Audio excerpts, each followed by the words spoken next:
नमस्कार दोस्तों। आज का जो मेरा ब्लॉग है आज का जो मेरा ब्लॉग है वो पहाड़ी कल्चर, रीति रिवाज और वहाँ का जो रहन सहन है उसके ऊपर मैं आज का एक ब्लॉग बना रहा हूँ। तो आपको अगर ब्लॉग मेरा अच्छा लगे तो लाइक शेयर कमेंट्स करना, और साथ में मेरा जो यूट्यूब चैनल है संतपाल पहाड़ी ब्लॉग्स को सब्सक्राइब करना ना भूलें। तो दोस्तों, सबसे पहले हम बात करते हैं उत्तराखंड की। उत्तराखंड हो गया, हिमाचल हो गया, जम्मू कश्मीर हो गया, सिक्किम हो गया, और भी जो पूर्वांचल के जो राज्य हैं, कई राज्य हैं, वहाँ का जो कल्चर है, वहाँ की जो परंपराएं हैं, कल्चर है, यहाँ की सारी जो रीति रिवाज है बहुत ही अलग रहते हैं।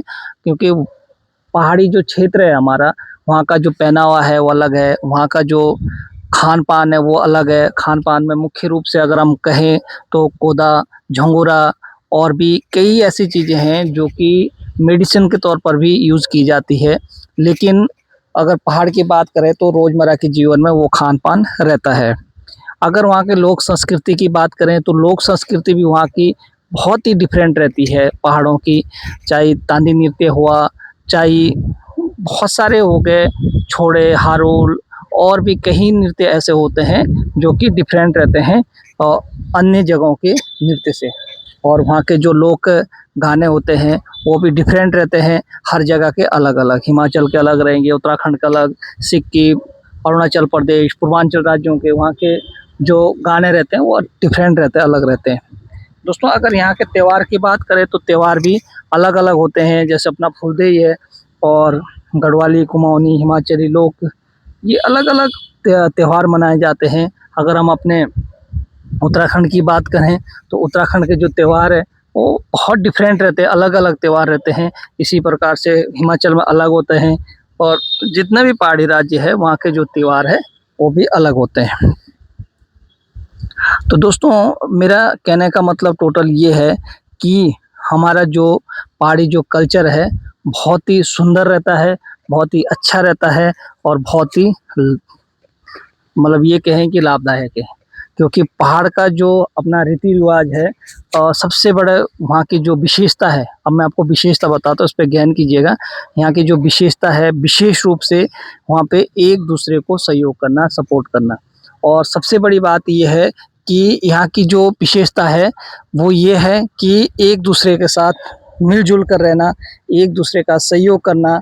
ऐसा नहीं है कि अगर किसी के मतलब अगर हमने कई अमूमन जगहों में ये भी देखा कि पड़ोस में कुछ दिक्कत परेशानी आ रही है तो पड़ोसी पहले भाग जाता है, सुबह ही चले जाता है कि मुझे तो कुछ काम है। लेकिन पहाड़ में ये सबसे बड़ी विशेषता है कि अगर अड़ोस पड़ोस में कहीं कोई भी कुछ भी दिक्कत रहती है तो सबसे पहले पड़ोसी खड़ा हो जाता है ये। और फिर वहाँ का जो गांव होते हैं, तो वहाँ पे जब गांव में खबर पहुँचती है कि भाई फलाने घर में ये समस्या है, तो सभी लोग मिलजुल कर वहाँ पे आते हैं और उसको सहयोग करते हैं।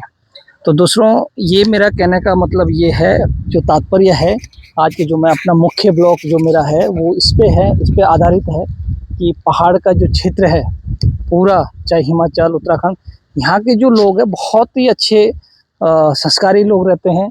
बहुत ही अच्छे, उनके अंदर कूट कूट के संस्कार पहले से शुरू से ही बचपन से भरे होते हैं, इसलिए वो एक दूसरे की हमेशा मदद करते हैं। और वहाँ का जो लोक नृत्य है, पारंपरिक लोक नृत्य रहते हैं, उसके लिए भी हर एक गांव में अलग लोग सब इकट्ठे होते हैं और रीति रिवाज, पूरे रीति रिवाज के साथ उन लोक नृत्यों को मनाते हैं अच्छे से। उसको परंपराएं जो है वो सदियों से जो चली आ रही वो आज भी विद्यमान है। तो यहाँ की जो परंपराएं हैं वो भी लगातार चली आ रही है। और दूसरी सबसे बड़ी बात यह है कि पहाड़ों में अब एक और विशेष जो बात है पहाड़ की, वहाँ का जो पर्यावरण है वो अभी भी संतुलित है। क्योंकि वहाँ उस क्षेत्र के, जिस क्षेत्र में भी पहाड़ में जो लोग रहते हैं वो वहाँ के पर्यावरण की रक्षा स्वयं करते हैं, पेड़ पौधों की रक्षा वो स्वयं करते हैं, क्योंकि वहाँ पे कटान होने ही नहीं देते।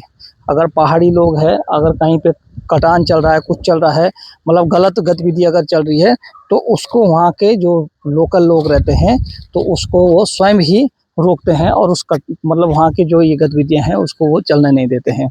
और सबसे बड़ी बात ये है कि पहाड़ की जो विशेषताएं हैं, अनेक विशेषताएं हैं। आप लोग, अगर आप लोग भी कभी पहाड़ में गए हैं या पहाड़ से आप जुड़े हैं, जो तो खैर पहाड़ी है उसे तो पता ही है कि भाई पहाड़ की विशेषताएं क्या है, पर लेकिन जो पहाड़ में कभी आए नहीं है जिन्होंने कभी पहाड़ के रीति रिवाज को समझा नहीं, देखा नहीं, उनके लिए विशेष तौर पर समझना जरूरी है कि वहाँ का जो जीवन है वो किस तरीके से चलता है।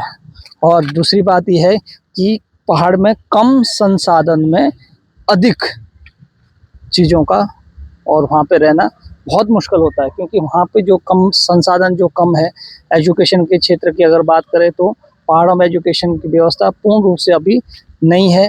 और अगर यहाँ की सड़कों की बातें करें वो भी पूर्ण रूप से अभी बनी नहीं होती है।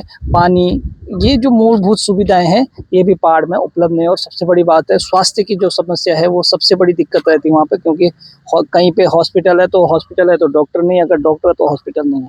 ये सबसे बड़ी समस्या रहती है पहाड़ में। लेकिन इन सब के ना होने के बावजूद भी पहाड़ के जो लोग हैं वो बहुत अच्छे से अपना जीवन यापन वहाँ पे बिताते हैं, क्योंकि सबसे बड़ी बात क्या है कि वो आपस में मिलजुल कर ऐसे रहते हैं, पता ही नहीं लगता कि कब क्या होता है।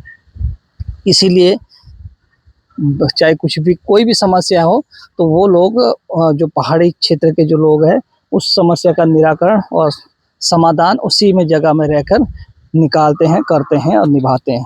तो दोस्तों, अगर आपको मेरा ये पहाड़ी ब्लॉग, मेरा जो चैनल है संतपाल पहाड़ी ब्लॉग, आपको अच्छा लगता है तो आप ज़रूर से इसे सब्सक्राइब कर देना और साथ में वीडियो को लाइक करें, शेयर करें, कमेंट्स करें और एक दूसरे के साथ मिलकर रहें।